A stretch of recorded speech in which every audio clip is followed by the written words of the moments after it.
네, 안녕하세요. 김동원 세무사입니다. 오늘은 제가 실제 수행하고 있는 부동산 막교환 사례를 상담 단계부터 이제 실행까지 어떤 식으로 진행하고 어떤 식으로 절세를 하는지 정리해서 설명드리려고 합니다. 부모 자식 간의 부동산을 막교환한다. 목적이 뭘까요? 일단 첫 번째로 증여 목적이겠죠. 부모가 일반적으로 비싼 집을 가지고 있고 자녀가 상대적으로 더 싼 집을 가지고 있는 경우가 상당수입니다. 그리고 두 번째는 서로 바꿔 살고 있는 경우입니다. 이번 사례는 각자 소유한 주택에 살고 있는 경우가 아니라 이제 서로 바꿔서 거주하고 있는 경우의 사례였어요.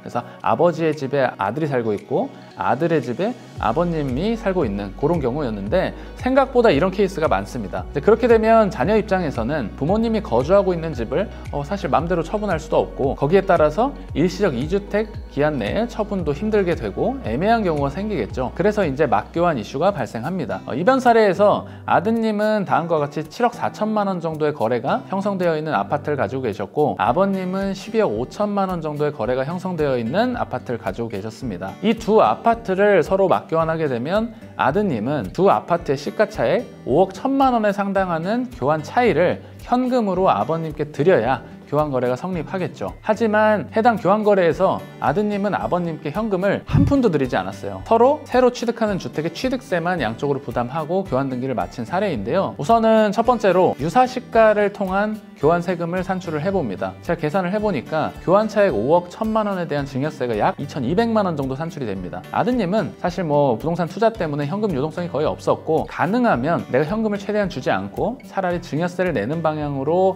설계를 원하셨어요. 서로 집을 맞바꾸기 때문에 양쪽으로 양도세와 취득세도 각각 발생하죠. 양도세는 사실 두 분 다 비과세 요건을 충족하셔서 문제가 없는 것으로 검토가 됐고 특이한 건 취득세예요. 이 교환 취득세는 등가 교환을 가정하기 때문에 산출 방식이 조금 독특한데요. 이 거래에서는 양쪽 취득세 합계 약 8,250만 원 정도 산출이 되었습니다. 막교환을 하면서 발생하는 세금이 12억 초과분에 대한 양도세 조금과 증여세 그리고 취득세 해서 1억 원이 조금 넘죠.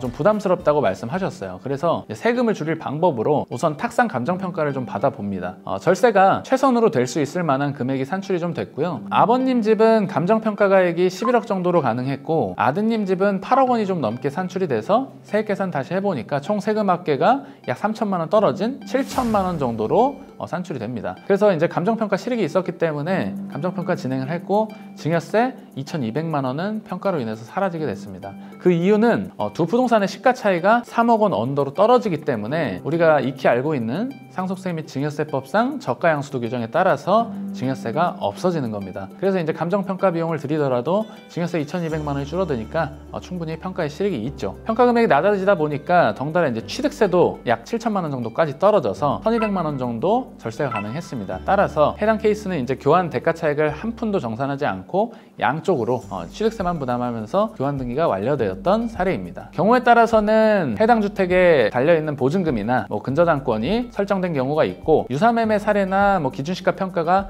더 유리한 경우가 있어서 무조건 감정평가를 권할 수는 없지만 어찌됐건 사례는 조금 더 복잡해질 수 있겠죠. 그러나 이제 전문가를 통한다면 판단은 그리 어렵지는 않습니다. 여기서 더 중요한 점이 하나 있는데요. 교환을 하고 나서 교환을 하기까지 의 과정과 교환을 하고 난 뒤에 어떤 실익인데요. 집이 한 채 더 있었던 아드님은 아버님으로부터 새로 취득하는 집이 이제 신규주택이 되고 원래 가지고 있던 게 종전주택인데 신규주택 자체가 내가 살고 있는 집이 이제는 되기 때문에 기존에 가지고 있었던 한 채가 또다시 일시적 2주택 비과세 대상에 놓이게 됩니다. 그래서 다시 일시적 2주택 관계에 놓임으로써 갭 투자해놓은 이 집이 또 3년 안에 처분하면 비과세로 양도할 수 있는 길이 열리게 돼서 교환 실익이 굉장히 많았던 사례입니다. 우리가 이제 부동산 투자를 막 하다 보면 의도치 않게 부모님의 소유 집과 배우자의 소유의 집 등으로 인해서 우리가 설계했던 부분이 꼬이게 되는 경우들이 종종 발생하는데 이럴 때는 이제 특수관계인끼리 저가 양수도를 하거나 교환으로 부동산을 맞바꾸거나 하는 등의 이제 거래를 통해서